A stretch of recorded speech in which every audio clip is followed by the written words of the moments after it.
They lied to you. They told you to save money. They told you to play safe. They told you that a big savings account means security. But let me ask you one question. If saving money makes people rich, why are most savers still broke, scared, and trapped in jobs they hate? Today I'll tell you a truth so uncomfortable most people will ignore it. Saving money won't save your life. Learning how to create money will. Jake Miller learned the value of money before he learned the value of himself. He was 8 years old, sitting at the small kitchen table in a 2-bedroom house on the east side of Cleveland, Ohio. The wallpaper was old. The floor creaked when you walked. Winter wind leaked in through the window frames. His father sat across from him, hands rough and cracked from decades of factory work, counting bills slowly, carefully, like each dollar might disappear if he moved too fast. "Money is safety," his father said without looking up. "You save it. You don't touch it unless you have to." Jake nodded. He always nodded. His mother stood at the stove, quiet, tired. The TV in the background talked about layoffs, inflation, uncertainty. Words Jake didn't fully understand, but he felt the fear behind them. That night, Jake watched his father slide cash into envelopes labeled rent, food, savings. The savings envelope was treated like a holy object. And that was the first lie Jake ever learned. That money sitting still could protect you. Jake grew up doing everything right. Good grades, no trouble. Part-time job in high school. College nearby so he wouldn't rack up debt. Business administration. Safe, practical, respectable. While other kids talked about dreams, Jake talked about stability. He worked summers, saved bonuses, skipped trips. By the time he was 24, he had a job at a mid-sized insurance firm, cubicles, fluorescent lights, coffee that tasted like cardboard. Every 2 weeks, his paycheck hit his account. And every 2 weeks, he smiled.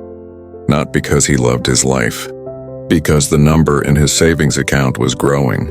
That number made him feel calm. But calm isn't happiness, it's sedation. By 30, Jake had done everything society promised would make him feel successful. He had $42,000 saved. No debt, a reliable car, a quiet apartment, and a soul that felt like it was slowly suffocating. Every morning, he sat in traffic watching other people rush to jobs they didn't love either.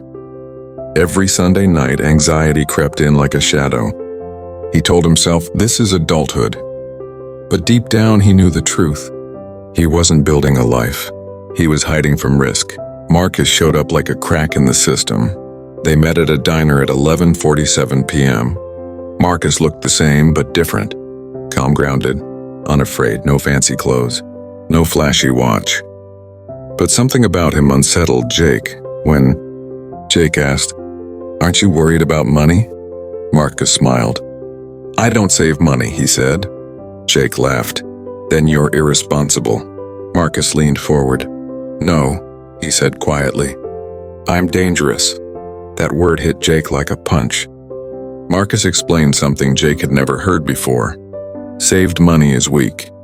It depends on a job. A system inflation. A boss's skills don't. Jake went home shaken. 3 months later, the email arrived. Company restructuring. Layoffs. Jake survived. But something inside him didn't. For the first time, his savings didn't feel safe. They felt temporary, fragile, like a dam holding back a flood. That night, Jake remembered his father sitting at that same kitchen table, years earlier after the factory shut down. Money saved, but no future. Jake did the unthinkable. He spent his savings, courses, books, mentors, tools. He invested in skills instead of comfort. The number in his bank account dropped. So did his sleep. Friends laughed, family worried, fear screamed every night. But for the first time in his life, Jake felt alive. Nothing worked at first. He failed publicly. He doubted himself privately. There were nights he sat alone, staring at his laptop, wondering if he'd ruined everything. But each failure taught him something. Each mistake sharpened him. He wasn't saving money anymore. He was building ability. 6 months later, $3,000, then $5,000, then $10,000, not from luck, from value, from skill, From becoming someone who could solve problems, Jake realized something powerful. Money doesn't reward safety. It rewards courage. Jake no longer feared losing money, because he knew how to make it. He wasn't rich, but he was free. Jake sat at that same kitchen table years later, this time with his father. Not as a scared kid, but as a man. "I thought saving money would protect me," Jake said. His father nodded slowly. "I thought so too." Austin, Texas lights silence. Jake spoke the truth. Never save money just to feel safe. Save skills, save courage, save your ability to create value. The truth: money sitting still dies. Money put to work multiplies. The goal isn't to have money. The goal is to never be helpless without it. Final line. Never save money out of fear. Invest it into becoming dangerous in the marketplace.